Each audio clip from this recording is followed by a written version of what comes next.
Өлкөдө оорунун 3-чү толкуну жүрүп жатат. Илдетке чалдыккандардын саны күн санап өсүүдө. Ооруну илештирип алгандардын басымдуусу Бишкек, Ош шаарларында катталып жатат. Мындан улам Ош шаардык мэриясы массалык иш-чараларга чектөө киргизди. Ага ылайык тойканалар, кафе, ресторандарда адам санын азайтуу жана санитардык талаптарды көзөмөлгө алмай болуп турушат. Той топурларда ошо жанагы имараттын аянтынан 50%-ын толтура тургандай болуп туруп алып барылыш керек. Бирок ошол убакта дагы санитардык нормаларды сактоо менен ошого биздин саламаттык сактоо министрлигинин чыгарган нормалары бар. Ошо нормаларына тиешелүү алар сакташ керек. Алынган чектөөлөрдү карап атабыз. Эгерде дагы да курч болуп кете турган болсо, ушу 1-июлдан кийинки чектөөлөрдү дагы да киргизебиз.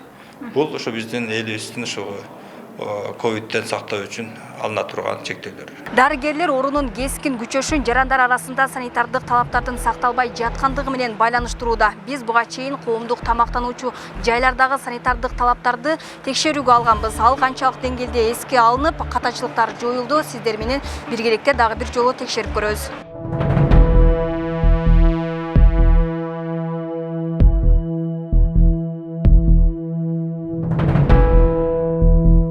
Joygan bolsa nimaga hamma taqmayapti? Hamma o'zini nimasiga qarab taqatdi.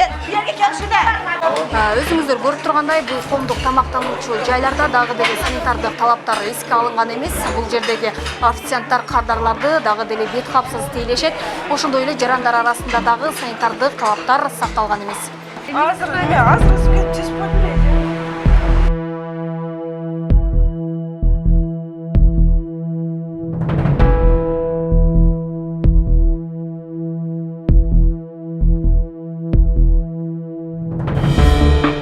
Өлкөнүн бардык аймактарында коронавирусту алдын алуу үчүн эмдөө иштери жүргүзүлүп жатат. Бүгүнкү күндө 90 миңден ашуун жаран эмдөөдөн өткөн.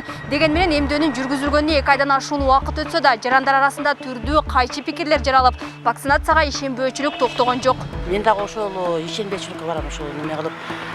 Азыр тасалмалар чыгып атат.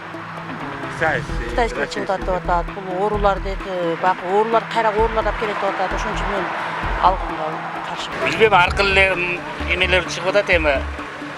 Иш жагына кошула албай турабыз го, же наркысына же беркинсине ой албай. Мен ойлойм, алыш керек дейм. Ар бир вакцина өзүнүн ар бир ооруга каршы неме кылат да, иммунитет образование кылат. Мисалы 100 адам вакцина алган болсо Синофармдын 70-и оорубай калышы мүмкүн, бирок 20% 20 адам ооруп калуу ыктымалы бар деген. Бирок ошол эле учурда вакцинаны туура түшүнүшүбүз керек да. Кандай десем, вакцина ол ремень, машинанын ремени сыяктуу. Ременди таксаң авария болбойсуң деген жери жок. Авария болосуң, бирок тирүү каласың деген жери бар да. Вакцина да ошол сыяктуу. Ооруп калсаң жеңил өтөт деген эле сыяктуу. Бул ооруну, бул өнөкөттү жеңүүнүн бир жолу эмдөө. Ал арада коронавируска каршы күрөшүү боюнча республикалык штаб Бишкек жана Ош шаарларына, Чүй жана Ош облустарына барууга чектөө коюуну сунуштады. Анткени ички миграциянын негизинде эпидемиологиялык абал курчуган. Аталган шаарларга барбай туруу керектигин эскертишүүдө. Бул эпидемиологиялык абал турукташканга чейин уланат.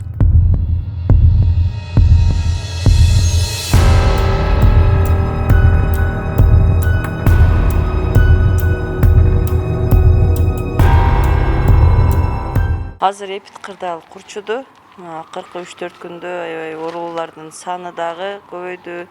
Жана ошондой эле дневной стационарга кайрылгандардын саны дагы аябай көбөйдү. Биз кече 16-июнга 610 бейтап кабыл алдык. Бул өтө көп көрсөткүч. Ошо алардын арасында оор акыбалдагыларды стационарга которуп беребиз больницага. Калгандарын ошо келип кетип, бизден лечение алгандарды көп. Өлкө боюнча бир сутка ичинде коронавирус 787 адамдан аныкталып, 4 бейтап каза болду. Анын ичинде Ош шаарында 97 адамдан коронавирус аныкталган. Ош шаарында оорунун саны кескен өскөндүктөн күндүзгү стационар ачылган. Бул стационарга күнүнө 500-600дөн ашуун жарандар кайрылышууда. Кооптуу абал жаралып, илдеттен өлүм коштолгон учурлар жүз берсе да, жарандар илдетти көзгө кайдыгер. Мындан улам дарыгерлер санитардык талаптарды сактоого чакырып жатышат. Алмагүл Эркебай кызы, Бекмат Султанов, 7 канал, Ош.